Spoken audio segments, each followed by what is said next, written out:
Hello all dear students, most welcome. I hope आप सभी अच्छे से होंगे। आज आपके लिए एक जो है हम एक बहुत ही बढ़िया न्यूज़ लेके आए हैं। जो अपकमिंग वैकेंसी है आपकी केंद्रीय विद्यालय संगठन केवीएस की वैकेंसी के बारे में डिस्कस करेंगे। ये वैकेंसी जो है electrical engineering and electronics engineering दोनों ब्रांच के स्टूडेंट्स के लिए एलिजिबिलिटी रखती है। यहाँ पर हम जो देखने वाले हैं ये वैकेंसी को हम ऐसा बोल सकते हैं केवीएस ट्रेंड ग्रेजुएट टीचर्स या KVS TGT that is applicable for the electrical and electronics engineering students. So let's start.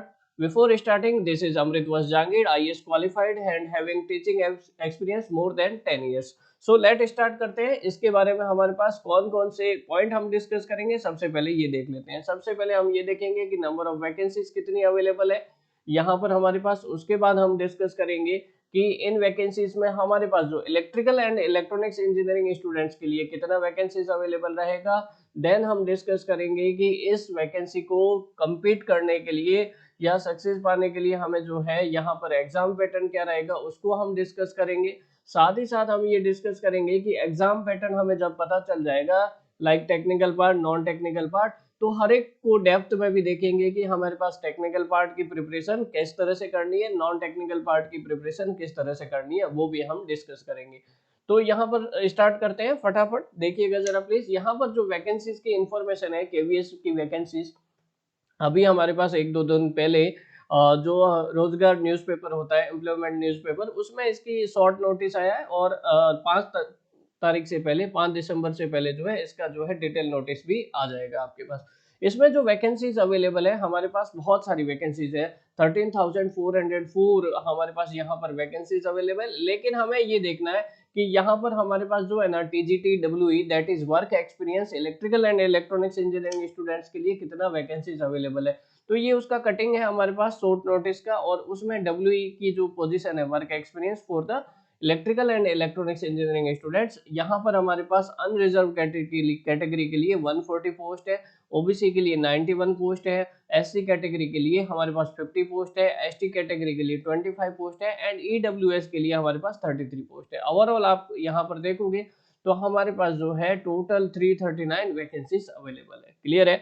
Next बात करते हैं, हमारे पास टोटल हमारे पास 339 वैकेंसीज के लिए कंप्लीट करना है। इसके लिए सबसे पहले हम देख लेते हैं आगे हमारे पास एलिजिबिलिटी क्राइटेरिया क्या है। एलिजिबिलिटी क्राइटेरिया के लिए आपके पास दो ऑप्शंस है। एक तो आपके पास 3 ईयर का डिप्लोमा होना चाहिए आफ्टर 12th, आपके पास जो है आफ्टर हायर सेकेंडरी होनी चाहिए। ध्यान रखना, आफ्टर 10th भी डिप्लोमा होता है लेकिन 10th के बाद डिप्लोमा इसमें अलाउ नहीं है। 12th के बाद जिसने 3 ईयर का डिप्लोमा किया है, चाहे वो इलेक्ट्रिकल में किया हो या फिर हमारे पास इलेक्ट्रॉनिक्स इंजीनियरिंग में किया हो, कोई भी हमारे पास स्टेट गवर्नमेंट या गवर्नमेंट ऑफ इंडिया का जो रिकॉग्नाइज्ड इंस्टीट्यूशन है उससे किया हो, तो वो स्टूडेंट्स इसके लिए एलिजिबल है। ठीक है। उसके बाद अगर आपके पास डिप्लोमा नहीं है तो आप जो है इलेक्ट्रिकल में आपके पास बीटेक या बीईयू डिग्री हो, या इलेक्ट्रॉनिक्स में आपके पास बीटेक या बीईयू, तो हम जो है इसके लिए एलिजिबल हो सकते हैं। ठीक है। इसमें हमें ये ध्यान रखना है कि आपको जो है हिंदी एंड इंग्लिश का वर्किंग नॉलेज अच्छा होना चाहिए, एज वेल एज डिजायरेबल भी कुछ है हमारे पास यहाँ पर। आपको किसी फैक्ट्री या इंस्टीट्यूशन या वर्कशॉप इंस्टीट्यूशन में आपको 1 ईयर का जो है प्रैक्टिकल एक्सपीरियंस होना चाहिए। अगर ये आपके पास एक्सपीरियंस रहता है तो आपका जो है जितना अच्छा एक्सपीरियंस रहेगा उतना इसमें सिलेक्शन के चांसेस भी अच्छा रहता है, डिजायरेबल है। साथ ही साथ जो है आपको कंप्यूटर एप्लीकेशन का नॉलेज भी होना चाहिए। तो ये हमारे पास कुछ एलिजिबिलिटी क्राइटेरिया है। नेक्स्ट हम देखते हैं इसके सिलेबस के बारे में। सिलेबस में जो पार्ट रहेगा, पार्ट फर्स्ट हमारे पास नॉन टेक्निकल रहेगा, पार्ट सेकंड टेक्निकल रहेगा। हर एक एग्जाम में हमारे पास दो पार्ट तो रहते ही है। अब हर एक पार्ट को डिस्कस करने के लिए हम यहाँ पर जो देखें, यहाँ पर हमारे पास जो है क्या रहने वाला है, एग्जाम पैटर्न जो रहेगा उसमें हमारे पास paper first and paper second जो रहेगा वो इस तरह से रहेगा। पेपर फर्स्ट में हमारे पास 10 नंबर के क्वेश्चंस रहेंगे और हमारे पास 10 क्वेश्चन रहेंगे, 10 मार्क्स के रहेंगे। जनरल हिंदी के लिए हमारे पास जो रहेगा उसमें 10 क्वेश्चंस रहेंगे, 10 मार्क्स के रहेंगे टोटल। मतलब पेपर फर्स्ट में जनरल हिंदी और जनरल इंग्लिश का पार्ट रहेगा। पेपर सेकंड में हमारे पास करंट अफेयर एंड जीके का पार्ट रहता है। साथ ही साथ जो है रीजनिंग एंड न्यूमेरिकल एबिलिटी का पार्ट, कंप्यूटर एप्लीकेशन का पार्ट और concern subject, that means electrical and electronics engineering का जो भी कंसर्न सब्जेक्ट है हमारे पास, जो हमारे पास सब्जेक्ट्स रहेंगे उनको भी हम डिटेल से डिस्कस करेंगे कि उनका वेटेज हमारे पास बहुत ही ज्यादा रहने वाला है। टोटल 100 क्वेश्चंस होंगे और 100 मार्क्स का होगा। ओवरऑल अगर आप देखोगे तो टोटल हमारे पास 150 क्वेश्चंस होंगे, 150 मार्क्स होगा और 150 मिनट्स होंगे। दैट मीन्स 230 हमारे पास या 2.5 घंटे का हमारे पास ये जो है पेपर अवेलेबल रहेगा। ठीक है, तो हमें यहाँ पर ये देखना है कि हमारे पास इसका जो मार्क्स डिस्ट्रीब्यूशन तो हमने ये देख लिया। अब हम जो है डेप्थ में जाते हैं हमारे पास कि हर एक सब्जेक्ट का वेटेज किस तरह से रहता है, या फिर हर एक जो हमारे पास सब्जेक्ट सिलेबस में मेंशन है उनमें टॉपिक्स कौन-कौन से रहते हैं, उनके बारे में हम बात करते हैं। उससे पहले हमें ये ध्यान रखना चाहिए कि यहाँ पर जो है पेपर जो होता है, इस बार जो पेपर होगा आपका सीबीटी होगा, कंप्यूटर बेस्ड टेस्ट होगा, दैट इज़ ऑनलाइन होगा, है ना? ऑनलाइन होगा हमारे तो इसमें वैकेंसीज़ बहुत ही ज़्यादा है। ये जो वैकेंसीज़ ज़्यादा होने की वजह से ये जो एग्ज़ाम है लगभग हमारे पास जो है इसका जो एग्ज़ाम 3 लगभग 3 महीने में कंडक्ट हो जाता है। लेकिन इस ऑनलाइन होने की वजह से बहुत ही सारा ज़्यादा वैकेंसी होने की वजह से इसमें 3 महीने से 6 महीने का टाइम लग सकता है। तो आपको जो है मिनिमम 3 मंथ तो लगेंगे ही लगेंगे, उसको तो एक्सपेक्ट करके ही चलिए और ध्यान दीजिएगा 3 मंथ से ज़्यादा भी समय लग सकता है। इसमें आपके पास कोई नेगेटिव मार्किंग नहीं होगा, साथ ही साथ इसका जो एग्ज़ाम कट ऑफ लगभग जाता है इंटरव्यू और रिटन को मिला के, वो हमारे पास जो है 70 मार्क्स के लगभग जाता है। ये ऑन द एजम्पशन या ऑन द प्रीवियस एनालिसिस 2018 का जो कट ऑफ है उसके अकॉर्डिंग हमने यहाँ पर बताया है। आगे हमारे पास इसके जो टेक्निकल है उसका वेटेज बहुत ही ज़्यादा है, तो सबसे पहले उसी के बारे में डिस्कस कर लेते हैं। टेक्निकल का जो हमारे पास पार्ट है, तो इसमें electrical engineering, electronics engineering, triple E branch तीनों एलिजिबल है, तो इनके जो कॉमन सब्जेक्ट्स हैं वो ही इसमें सिलेबस में रहते हैं। यहाँ पर अगर आप देखोगे, यहाँ पर हमारे पास सब्जेक्ट कौन से रहेंगे, basic electrical engineering, electronics devices मतलब ईडीसी, फिर analogue electronics, digital electronics, electrical circuit या network theory, electrical measurement, power electronics, electrical engineering material and communication system, ये 9 सब्जेक्ट इसमें रहते हैं। अब हम यहाँ पर जो है वेटेज की भी बात कर लेते हैं कि हर एक सब्जेक्ट का जो वेटेज है या फिर इसके जो इंपॉर्टेंट टॉपिक्स है इंटरनली वो कौन से रहते हैं, उनको भी हम थोड़ा-सा यहाँ पर डिटेल से डिस्कस करते हैं। अगर आप देखोगे कि यहाँ पर सबसे ज़्यादा जो वेटेज रहने वाला है, वो 2 सब्जेक्ट का वेटेज रहने वाला है। यहाँ पर आपके पास सबसे ज़्यादा वेटेज जो रहेगा, स्टार मैं मार्क कर देता हूँ, यहाँ पर electronics devices that is EDC का और एनालॉग इलेक्ट्रॉनिक्स का सबसे ज़्यादा वेटेज रहेगा। है ना? उसके बाद हमारे पास यहाँ पर डबल स्टार मार्क कर देते हैं और उसके बाद हमारे पास सेकंड नंबर पे जो वेटेज रहता है, डिजिटल इलेक्ट्रॉनिक्स का वेटेज रहता है, सर्किट या नेटवर्क थ्योरी का वेटेज रहता है एंड बेसिक इलेक्ट्रिकल इंजीनियरिंग का वेटेज रहता है। ठीक है? बाकी जो हमारे पास सब्जेक्ट है ना, electrical measurement, power electronics, electrical engineering materials, communication system, इनका वेटेज रहता तो है लेकिन बहुत ही कम रहता है कंपैरेटिवली। ठीक है, तो आपको जो है स्टार्टिंग के 5 सब्जेक्ट्स हैं इनको बहुत ही ज़्यादा फोकस करना है और इसको अच्छे से करना है और सबसे ज़्यादा फोकस तो आपका जो है ईडीसी एंड एनालॉग के ऊपर होना चाहिए। ये सब्जेक्ट जो आपका परफेक्ट हो गया, इसका मतलब आपके जो है काफ़ी यहाँ पर सिलेक्शन के चांसेस बढ़ जाते हैं। तो यहाँ पर हमारे पास जो है मैं आपको कुछ एग्जांपल भी बताऊँगा कि ईडीसी और एनालॉग में जो है किस तरह के क्वेश्चंस पूछे जाते हैं। ईडीसी में आपको जो है सेमीकंडक्टर फिजिक्स से बहुत ही ज़्यादा क्वेश्चन पूछे जाते हैं, है ना? सेमीकंडक्टर फिजिक्स आपके पास रहेगा, बीजीटी रहेगा या फिर डायोड रहेगा। डायोड की हमारे पास है ना थ्योरेटिकल क्वेश्चन पूछे जाते हैं। डायोड बहुत सारे टाइप के होंगे। अब मैं आपको जो यहाँ पर बता रहा हूँ, पीएन जंक्शन डायोड हो गया, शॉटकी डायोड हो गया, फोटो डायोड हो गया। तो इसमें जितने भी हमारे पास जो डायोड्स हैं, इन सब की applications as well as diode के जो हमारे पास बेसिक न्यूमेरिकल होते हैं ना, वो भी इसके बारे में इस पेपर में पूछे जाते हैं। सेमीकंडक्टर फिजिक्स के बारे में भी बहुत ज़्यादा आपको क्वेश्चंस देखने को मिलेंगे। साथ ही साथ जो है यहाँ पर सीआरओ के बारे में क्वेश्चंस देखने को मिलेंगे और आपको जो है बाइसिंग्स है या फिर बीजीटी की जो बाइसिंग है, इसके बारे में भी क्वेश्चंस देखने को मिलेंगे। एनालॉग इलेक्ट्रॉनिक्स में सबसे ज़्यादा आपको क्वेश्चंस पावर एम्पलीफायर से देखने को मिलेंगे। आपके पास क्लास एबीसीडीई एम्पलीफायर है, वहाँ से सबसे ज़्यादा इसमें क्वेश्चंस देखने को मिलते हैं। ठीक है? और उसके बाद सेकंड जो टॉपिक रहता है ना, वो ऑसिलेटर रहता है। ये सारे ऐसे टॉपिक है ना जिनको हम जो दूसरे एग्जाम्स में लेफ्ट करके जाते हैं, वो हमारे पास जो है उसका वेटेज यहाँ पर बहुत ही ज़्यादा रहने वाला है। ठीक है?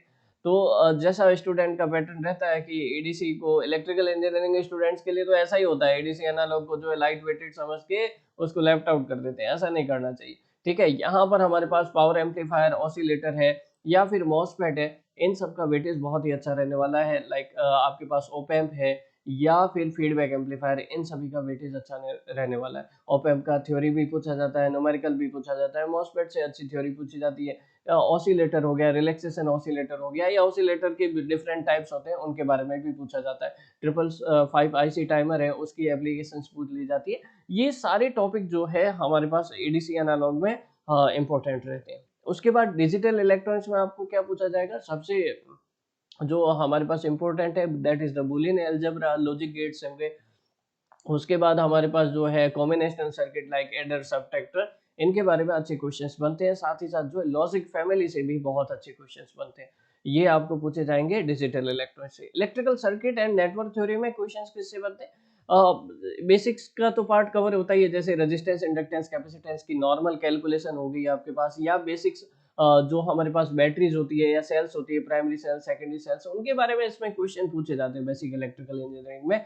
और साथ ही साथ जो है यहाँ पर हमारे पास जो है कैलकुलेशन, रेजिस्टेंस, इंडक्टेंस, कैपेसिटेंस की कैलकुलेशन तो होगी। और अगर हम नेटवर्क थ्योरी की तरफ मूव करें तो यहाँ पर जो है थ्योरम्स के स्टेटमेंट्स रहते हैं और उनके बारे में भी क्वेश्चन पूछे जाते हैं। न्यूमेरिकल भी रहते हैं यहाँ पर हमारे पास, आपको जो जैसे स्टेडी स्टेट करंट को कैलकुलेट करना हो, ऐसे हमारे पास स्टेडी स्टेट एनालिसिस से रिलेटेड न्यूमेरिकल भी रहते हैं। उसके बाद इलेक्ट्रिकल मेजरमेंट में आपको जो है दो टाइप के क्वेश्चंस देखने को मिलेंगे। एक तो आपके पास ट्रांसड्यूसर से रिलेटेड क्वेश्चंस रहते हैं मैक्सिमम, और दूसरा आपके पास जो है वेरियस मेजरिंग इंस्ट्रूमेंट्स रहते हैं, उनके बारे में भी टाइप के रिगार्डिंग या कंपैरिजन के रिगार्डिंग कुछ क्वेश्चंस रहते हैं। पावर इलेक्ट्रॉनिक्स में जो हमारे पावर इलेक्ट्रॉनिक्स डिवाइसेस होती है, basics first unit is important, डायोट्रैक या फिर हमारे पास यूजेटी है, सीआर है, जीटीयू है, इनके कंपैरिजन, मॉसफेट, एफईटी, आईजीबीटी, तो इन सभी के पावर बीजीटी, पावर ट्रांजिस्टर, इन सभी के बारे में जो है हमें कंस्ट्रक्शंस, एप्लीकेशंस या कंपैरिजन, इन सभी के बारे में मालूम होना चाहिए, उससे रिलेटेड क्वेश्चंस बनते हैं। ठीक है, इन डेप्थ नहीं बनेंगे। ठीक है, उसके बाद इलेक्ट्रिकल इंजीनियरिंग मटेरियल में magnetic material is very much important. ठीक है, और कम्युनिकेशन सिस्टम में आपको डिजिटल कम्युनिकेशन सिस्टम नहीं पढ़ना है, analogue communication system, AM, FM, PM से रिलेटेड आपके पास क्वेश्चंस रहेंगे। ठीक है, तो ये जो है हमारे पास एनालिसिस है on the previous papers, and हमारे पास जो प्रीवियस पेपर हुए उसके अकॉर्डिंग हमारे पास ये एनालिसिस है, कौन कौन से टॉपिक्स इसमें इंपॉर्टेंट रहने वाले हैं। ठीक है, कौन कौन से सब्जेक्ट के ऊपर हमें ज्यादा फोकस करना है। उसके बाद अगर हम नॉन टेक्निकल पार्ट की बात करें तो नॉन टेक्निकल पार्ट में जनरल इंग्लिश का हमारे पास जो बेसिक ग्रामर होता है, जनरल हिंदी में बेसिक ग्रामर होता है, ये रहता है। जीके एंड करंट अफेयर में आपके पास अवार्ड्स, बुक्स, ऑथर, जो आप इसके लिए देखते हो, एसएससी जेई के लिए देखते हो, वो उससे related same as it is same आपके पास जो है वैसा ही जीके एंड करंट अफेयर का पैटर्न रहता है। रीजनिंग एबिलिटी के बारे में आपको क्वेश्चंस देखने को मिलेंगे। कंप्यूटर लिटरेसी में आपके पास बेसिक्स क्वेश्चंस देखने को मिलेंगे, जो आप जो डेली लाइफ में यूज करते हो उससे रिलेटेड। ठीक है, और कंसर्न सब्जेक्ट के बारे में हम बात कर ही चुके हैं ऑलरेडी। ठीक है, तो आप इसका स्क्रीनशॉट भी ले सकते हो, एज वेल एज जो है हमारी ऐप है, उस एप्लीकेशन को इस वीडियो के डिस्क्रिप्शन में आपको एप्लीकेशन का लिंक मिल जाएगा। उस एप्लीकेशन में जाके आप जो कोर्सेज में जाओगे तो आपको इसका कोर्स भी मिल जाएगा ना, आप इसके लिए प्रिपरेशन करना चाहते हो तो हमारे पास ये ध्यान देना है कि वहां पर भी आपको ये पीडीएफ अवेलेबल हो जाएगी, तो उससे आपको आइडिया लग जाएगा कि कौन कौन से टॉपिक्स हमें प्रिपेयर करने हैं।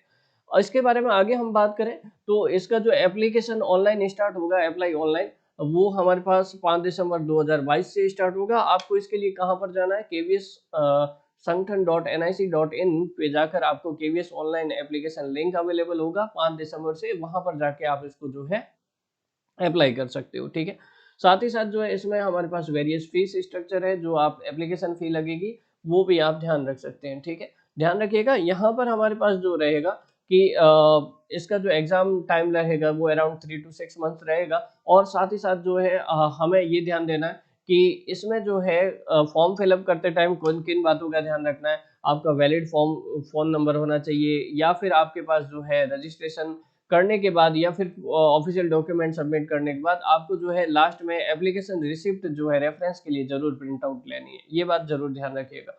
ठीक है, ठीक है, तो ये हमारे पास एग्जाम डेट टेंटेटिव रहेगा, एग्जाम या जो इम्पोर्टेंट डेट है उसके बारे में हमने बात किया। अब हम जो है यहाँ पर अगर आप प्रिपरेशन करना चाहते हो तो उसके बारे में भी आपको बता देते हैं। If you want to prepare, तो यहाँ पर जो वीडियो चल रहा है इसके डिस्क्रिप्शन में आपको ऐप लिंक मिल जाएगा, वहां से ऐप डाउनलोड कर सकते हो, या फिर जो है आप प्ले स्टोर में सिंपली टाइप कर सकते हो इंजीनियर्स वेव इंस्टीट्यूट, तो वहां से भी आपको जो है इसका ऐप मिल जाएगा। वहां से जब ऐप डाउनलोड करोगे ऐप डाउनलोड कर रजिस्ट्रेशन करने के बाद आपको जो है कोर्सेज ऑप्शन मिलेगा। कोर्सेज ऑप्शन में आपको जो है यहाँ पर ये आपके पास इसके रिगार्डिंग केवीएस टीजीटी डब्ल्यूई इसका आपको जो है एक कोर्स मिल जाएगा। जो हमारे पास स्टार्टिंग 100 स्टूडेंट्स रहेंगे उनके लिए हमारे पास जो है इसमें बहुत ही ज़्यादा डिस्काउंट रहेगा। फर्स्ट 100 स्टूडेंट्स के लिए डिस्काउंट रहेगा और उसके बाद जो है कोर्सेज का प्राइस जो है बहुत ही ज़्यादा बढ़ जाएगा। ठीक है, तो यहाँ पर हमारे पास जो है आप इसको जल्दी से ज्वाइन कर सकते हो, आपके पास अच्छी वैकेंसीज है। साथ ही साथ ऑल द बेस्ट। और भी कोई कमेंट हो या फिर आपकी कोई क्वेरी हो तो आप जो है जरूर कमेंट करिएगा। We will always ready to help you. Till then thank you so much. फिर मिलते हैं।